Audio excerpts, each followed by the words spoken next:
우리 지난주 리딩 지저스 성경 통독 프로그램을 통해서 우리 욥기를 다 읽었습니다. 우리 욥기는 고통의 문제를 다루고 있는 책입니다. 고통을 다루되 추상적으로 다루는 것이 아니라 아주 구체적으로 다루고 있습니다. 우리에게 고통받는 한 사람을 소개하고 있습니다. 그의 이름이 무엇인가요? 욥입니다. 본문 1장 1절 이렇게 시작합니다. 우스 땅에 욥이라 불리는 사람이 있었는데 그 사람은 온전하고 정직하여 하나님을 경외하며 악에서 떠난 자더라. 성경 중에 최고의 평가입니다.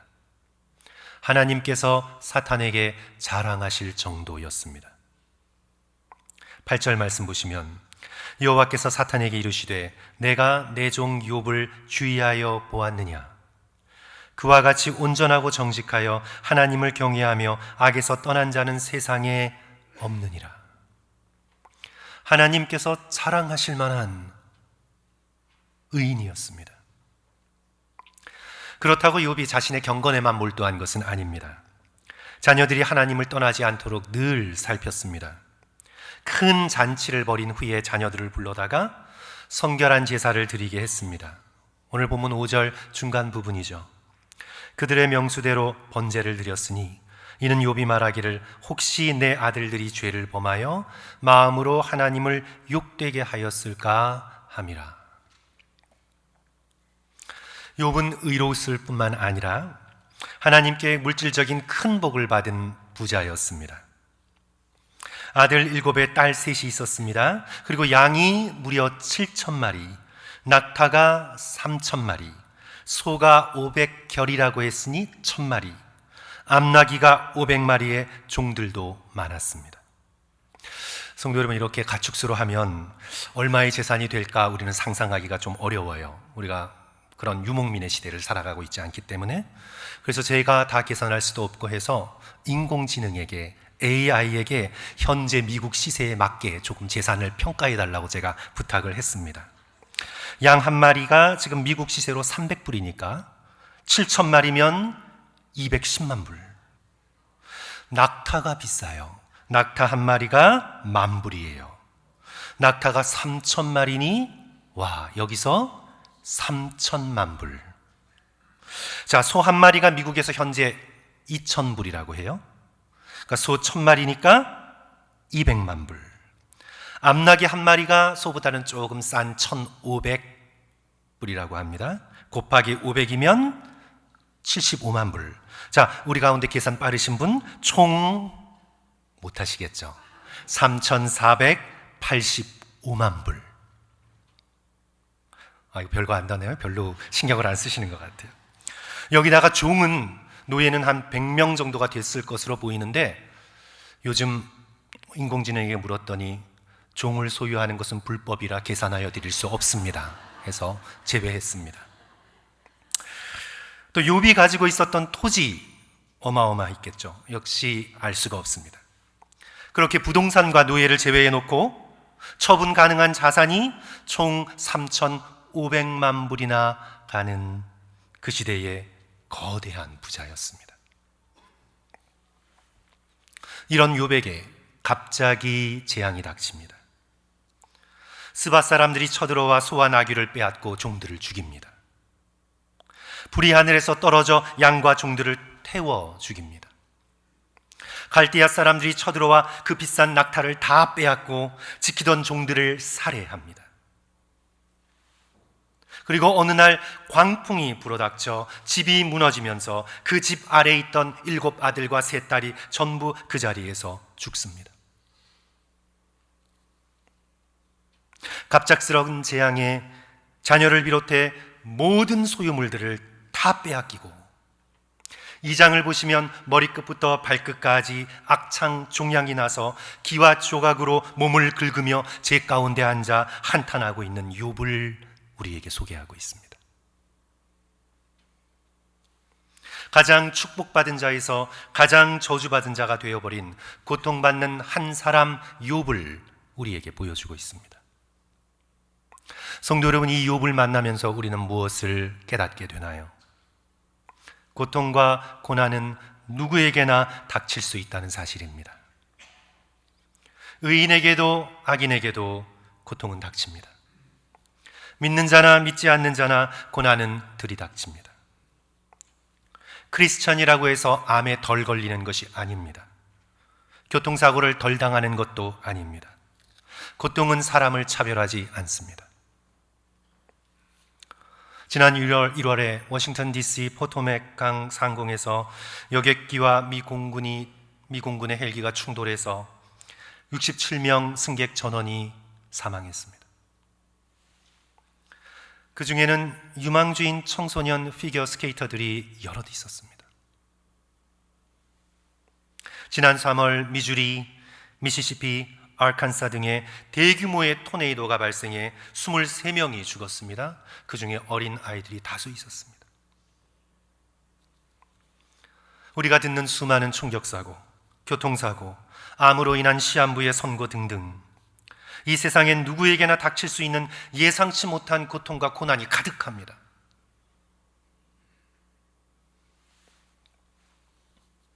그러므로 우리는 고난받는 한 사람 욥을 보고 너의 고통의 원인은 이것 때문이야 라고 말할 수 없습니다.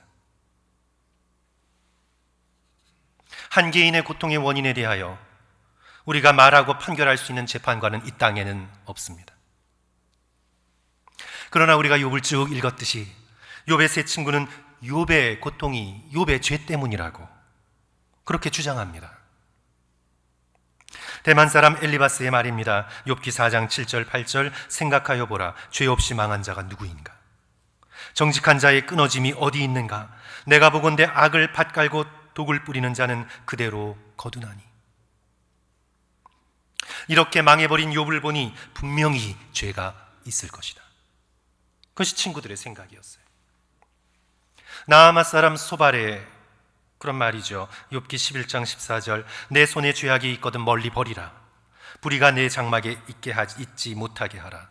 욥의 손에 죄가 있고 그 집안에 숨겨진 불의가 있어서 욥이 이런 말할 수 없는 재앙을 당하게 되었다는 그런 뜻입니다. 고통당하는 자를 판단합니다. 고통의 원인을 찾으려고 합니다.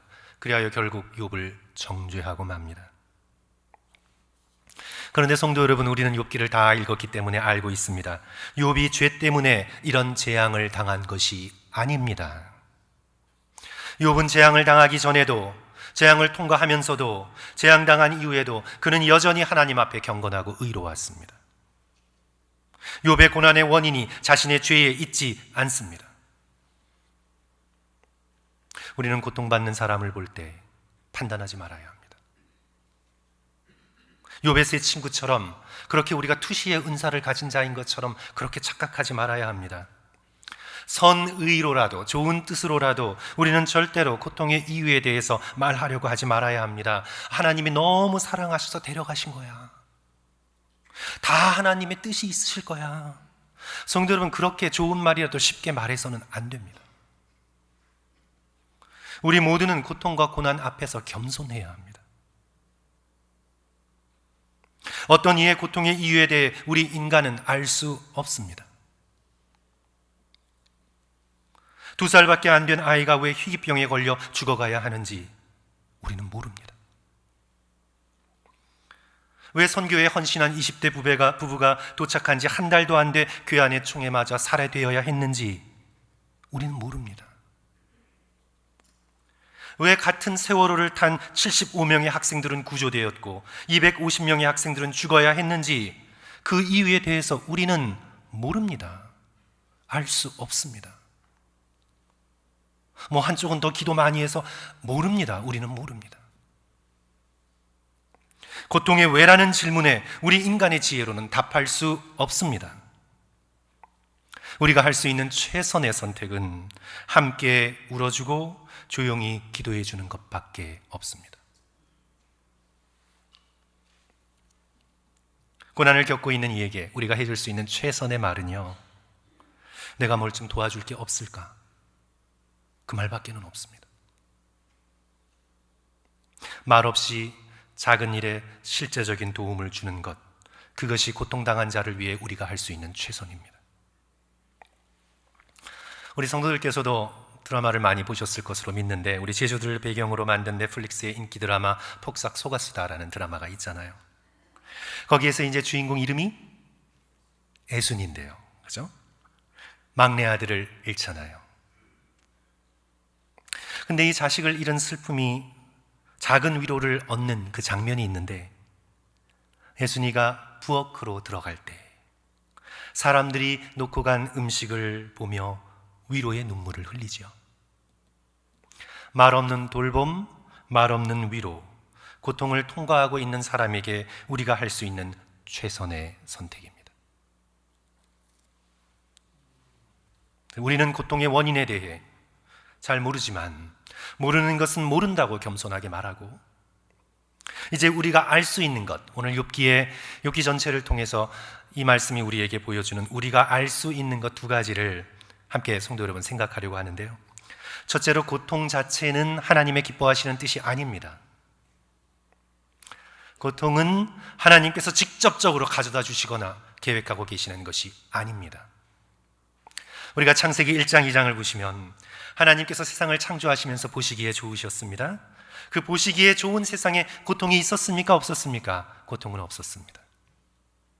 에덴 동산에 고통이 없었습니다. 아담과 하와가 하나님의 뜻을 거스르고 죄를 범하고 난 뒤에야 관계의 고통, 해산의 고통, 노동의 고통, 죽음의 고통이 들어왔습니다. 하나님의 원래의 창조 계획에는 고통이 자리하고 있지 않았습니다. 그리고 복된 소식은 그리스도의 재림을 통해 이루어질 새하늘과 새 땅에도 고통의 자리는 없습니다. 요한계시록 21장 4절, 모든 눈물을 그 눈에서 닦아주시니 다시는 사망이 없고 애통하는 것이나 곡하는 것이나 아픈 것이 다시 있지 아니하리니 처음 것들이 다 지나갔음이로라. 고통은 사탄과 타락한 천사들과 아담의 반역의 결과이지 하나님께 고통의 원인이 있지 않습니다. 이제 오늘 본문도 성도 여러분 잘 읽어보시면 욥의 고통이 누구에게서 시작됩니까? 사탄에게서 시작됩니다. 사탄이 세상을 이리저리 돌아다니며 인간을 고발하는 고발자의 역할, 옛날의 번역으로는 참소자의 역할을 하고 있죠. 7절 말씀 보시면 여호와께서 사탄에게 이르시되 내가 어디서 왔느냐? 사탄이 여호와께 대답하여 이르되 땅을 두루 돌아 여기저기 다녀왔나이다. 그러면서 이제 하나님이 자랑하시는 욥을 택해 그 욥의 의로움을 시험합니다. 11절 말씀이 이제 욥기 전체에 아주 중요한 말씀인데요. 성도 여러분, 우리 같이 슬라이드 참조하셔서 11절 말씀 읽을까요? 이제 주의 손을 펴서, 시작. 이제 주의 손을 펴서 그의 모든 소유물을 치소서. 그리하시면 틀림없이 주를 향하여 욕하지 않겠나이까. 하나님께서 허락하십니다. 그리고 사단이 욥을 칩니다. 사단이 스밧 사람들의 폭력, 갈대아 사람들의 잔인함을 이용합니다. 자연의 무서운 힘인 토네이도를 이용합니다. 인간의 악과 자연의 재앙을 이용하여 욥을 고통 속에 몰아넣습니다. 그런데 성도 여러분, 분명한 건 고통의 원인이 하나님이 아닙니다. 하나님은 허락하시기는 하지만 고통의 시작이 하나님이 아닙니다. 사탄과 인간의 죄악이 매개가 되어 고통이 더 큰 고통으로 이어지는 것을 오늘 본문에서 우리는 보게 됩니다. 둘째로, 하나님께서는 고통의 제공자, 원인자는 아니시지만 하나님께서는 고통을 통해 언제나 선한 것을 이루십니다. 이것이 저와 여러분의 믿음입니다. 성도들께서 창세기 요셉의 이야기를 잘 알고 계시리라 믿습니다. 형들에 의해 애굽의 종으로 팔려가 갖은 고생을 했으나 하나님의 놀라운 섭리로 결국 총리 대신이 되어 아버지와 자신을 팔아버린 형들의 가족들을 구원하는, 큰 기근에서 구원하는 구원자의 역할을 감당합니다. 그 요셉이 자신을 팔았던 형들에게 시간이 한참 흐른 후에 자신의 고통을 뒤돌아보며 이렇게 고백하죠. 창세기 50장 20절, 당신들은 나를 해하려 하였으나 하나님은 그것을 선으로 바꾸사 오늘과 같이 많은 백성의 생명을 구원하게 하시려 하셨나니. 자, 성도 여러분, 이 말씀을 잘 주목해 보세요. 자, 욥을 해하려 한 것은 누구였습니까? 하나님이셨습니까? 욥을 해하려 당신들은 나를 해하려 하였으나 요셉을 해하려 한 것은 형들이었습니다. 하나님이 아닙니다. 요셉을 애굽에게 팔아버린 것은 악한 형들이었습니다. 하나님이 넘기지 않으셨습니다. 하지만 하나님께서는 그 형들의 죄악과 요셉의 고통을 선으로 바꾸십니다. 많은 사람들을 구원하는 놀라운 구원의 도구로 사용하십니다. 로마서 8장 28절의 말씀이 생각납니다. 성도 여러분, 슬라이드 참조하셔서 또 우리 암송하실 수 있는 성도들은요, 우리 다 같이 함께 읽을까요? 우리가 알거니와, 시작. 우리가 알거니와 하나님을 사랑하는 자 곧 그 뜻대로 부르심을 입은 자들에게는 자 모든 것이 합력하여 무엇을 이룬다고요? 선을 이루느니라.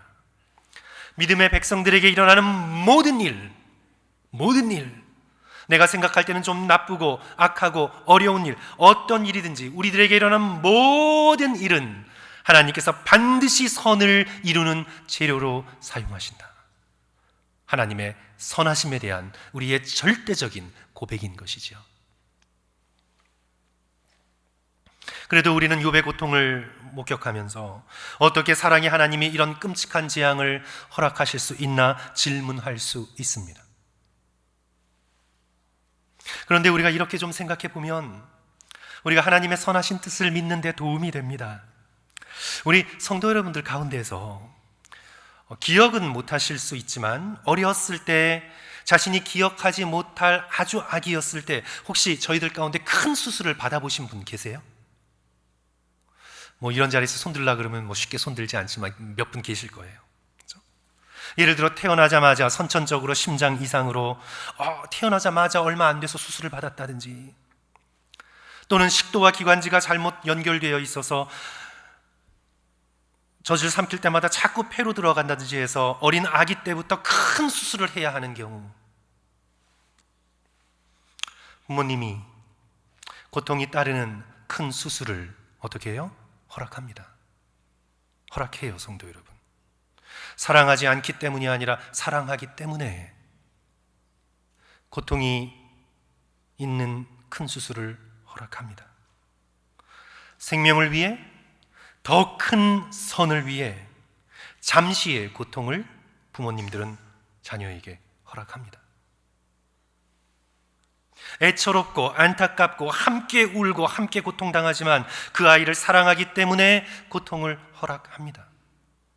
하나님도 마찬가지십니다. 하나님께서 일부러 고통을 가하시는 것이 아닙니다. 고통은 하나님의 기뻐하시는 뜻이 아닙니다. 하지만 더 큰 선을 이루기 위해 하나님께서는 그 고통을 허락하실 수도 있습니다. 이를 하나님의 허락하시는 뜻이다, God's permissive will 이라고 얘기합니다. 그래서 우리는 하나님의 뜻 할 때 두 개를 좀 구분해야 돼요. 하나님의 기뻐하시는 뜻, 하나님의 pleasing, God's pleasing will, 그리고 하나님의 기뻐하시는 않지만 허락하시는 뜻, God's permissive will. 두 개를 좀 구분해야 합니다. 하나님이 기뻐하시는 뜻이란 하나님께서 원래부터 바라시며 기뻐하셨던 뜻입니다. 아담과 하와가 하나님의 말씀에 순종하여 선악과를 따먹지 않고 하나님께서 생명나무 과실을 주실 때까지 기다리며 믿음으로 인내하는 것이 하나님의 원래 기뻐하시는 뜻이셨습니다. 그런데 아담과 하와가 하나님의 기뻐하시는 뜻을 불순종하지요. 과실을 따먹었습니다. 죄악이 세상에 들어오고 고통이 현실이 되었습니다. 하나님께서는 기뻐하시지는 않지만 그러나 그 고통의 결과인 죽음을 아담과 하와에게 허락하십니다. 그 고통을 통해 배우게 하십니다. 기뻐하시지는 않지만 우리의 유익을 위하여 하나님께서 허락하시는 뜻, 그것이 바로 God's permissive will, 하나님의 허락하시는 뜻입니다. 욥에게 사탄의 시험을 허락하신 것처럼, 요셉에게 형들의 악함을 허락하신 것처럼, 다윗에게 악한 왕 사울에게 쫓기는 고난, 아들 압살롬에게 반역당하는 고통을 그의 인생에 허락하신 것처럼 하나님께서는 사랑하는 백성들의 영적인 성장을 위해 우리의 인생에서 고통과 고난을 허락하십니다. 고통을 통해 이루시고자 하시는 하나님의 선하신 뜻은 지혜가 부족한 우리 인간에게는 잠시 감추어져 있습니다. 어린 아기에게 수술의 뜻이 감추어져 있는 것과 똑같습니다. 나중에 후에 커서야 알게 되겠죠. 요셉이 형들에 의해서 팔려가게 되었을 때 하나님의 선하신 뜻은 그에게는 숨겨져 있었습니다. 당장은 그저 고통만 크게 다가올 뿐입니다. 그가 나중에 총리 대신이 되어서야 그는 비로소 하나님의 뜻을 깨닫게 됩니다. 우리도 마찬가지입니다. 우리도 인생의 고통의 한복판에 있을 때는 하나님의 선하신 뜻을 발견하기가 어렵습니다. 그저 고통 속에서 견딜 뿐입니다. 고통 속에서 울부짖을 뿐입니다. 고통 속에서 배워왔던 믿음의 소망의 끈을 놓지 않고 하나님 앞에 딱 달라붙어 있을 뿐입니다. 하나님께서 선을 이루실 것이다 알지 못해도 하나님 앞에 믿고 의지하며 극심한 고통 속에 하나님의 선하신 뜻을 알지 못해도 붙드는 것 밖에는 없는 것입니다. 이것이 바로 욥기 23장 10절의 욥의 고백입니다. 그러나 내가 가는 길을 그가 아시나니 그가 나를 단련한 후에는 내가 정금같이 순금같이 되어서 나올 것이라. 성도 여러분, 이제 우리는 욥의 이야기를 다 읽어서 알고 있습니다. 이 고난을 통해 욥에게 어떤 하나님의 선이 이루어졌습니까? 욥의 신앙이 눈같이 정금같이 순전하고 온전한 신앙으로 변화되었습니다. 고통을 겪기 전 욥의 신앙에 대해서 사탄이 시험을 합니다. 도전을 합니다. 오늘 보면 9절 10절의 말씀인데요. 사단이 여호와께 대답하여 이르되 욥이 어찌 까닭 없이 하나님을 경외하리이까. 이 까닭 없이라는 단어가 되게 중요한 단어예요. 주께서 그와 그의 집과 그의 모든 소유물을 울타리로 두르심 때문이 아닙니까? 주께서 그의 손으로 하는 바를 복되게 하사 그의 소유물이 땅에 넘치게 하셨습니다. 까닭 없이라는 표현이 칼처럼 날카롭게 하나님의 마음에 꽂힙니다. 한마디로 사단이 도전하는 것은 이겁니다. 욥이 지금 하나님을 경외하고 예배하는 것처럼 보이는 건 다 주고받기식의 give and take의 거래 관계입니다. 하나님으로부터 물질의 축복을 받고 자녀의 축복을 받고 건강의 축복을 받고 소위 삼박자 축복을 받았으니 하나님을 예배하고 경외하는 척하는 거지, 하나님께서 그 복을 싹 거두어 가시면 11절 이제 주의 손을 펴서 그의 모든 소유물을 치소서, 그리하시면 틀림없이 주를 향하여 욕을 하지 않겠나이까. 욥의 고통의 시험은 순전한 신앙의 시험입니다. 욥이 재물과 건강과 가족 때문에 하나님을 사랑하는 것인가, 아니면 하나님을 하나님으로 아무 조건 없이 아무 조건도 붙이지 않고 순전하게 하나님을 사랑하는 것인가? 하나님과 거래하는 것인가, 아니면 하나님을 정말 사랑하는 것인가?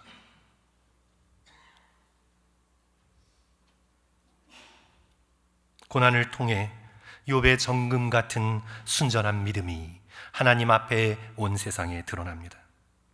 그의 신앙이 pure gold, 정금같이 되었습니다.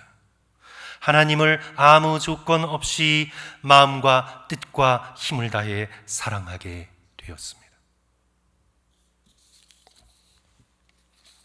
사랑하는 성도 여러분, 말씀을 맺겠습니다. 하나님께서 허락하시는 고통은 결코 헛되지 않습니다. 우리가 알 수 없으나 반드시 열매를 맺게 됩니다. 우리가 상상할 수 없는 놀라운 선을 이루게 됩니다. 믿기지 않겠거든 십자가의 예수 그리스도를 생각해 보십시오. 욥과 비교할 수 없는 의인이셨습니다. 이 땅에 발을 디디고 살았던 인류 중에 가장 순결하고 의로우신 분 예수 그리스도이십니다. 우리가 자꾸 어린아이를 순결하고 의롭고 깨끗한 쪽으로 생각하는데요, 어린아이와 비교할 수 없이 예수 그리스도는 의로우신 분이십니다. 어린아이가 십자가에 달렸다 생각하면 치를 떨죠. 예수 그리스도께서 십자가에 달리신 일이 더 치 떨리는 일입니다. 그분께서는 십자가의 비참한 고난을 당하셨습니다. 단 1초도 버텨내기 힘든 그 처절한 고난을 다 겪으셨습니다. 성도 여러분, 십자가의 고난이 헛되었습니까? 헛되지 않았습니다. 십자가의 고난으로 우리가 구원되는 엄청나게 큰 열매를 맺었습니다. 그리고 부활하여 승리하셨습니다. 그러므로 우리도 십자가를 바라보며 우리에게 주어진 고난의 몫을 견뎌나갈 때 우리의 신앙이 더욱 순전한 신앙으로 변화되고 하나님의 얼굴을 볼 수 있는 영광스러운 자녀의 모습으로 변화되리라 믿습니다. 성도 여러분, 고통 가운데 계시다면, 다가오는 고통에 대한 예감으로 두려움이 있으시다면 욥의 고통을 생각하시고 십자가의 예수 그리스도의 고난을 생각하시면서 우리가 당한 또는 우리에게 닥쳐올 모든 고난을 믿음으로 이겨나가시는 저와 성도들 되시기를 주님의 이름으로 간절히 축원합니다. 우리 함께 기도하겠습니다.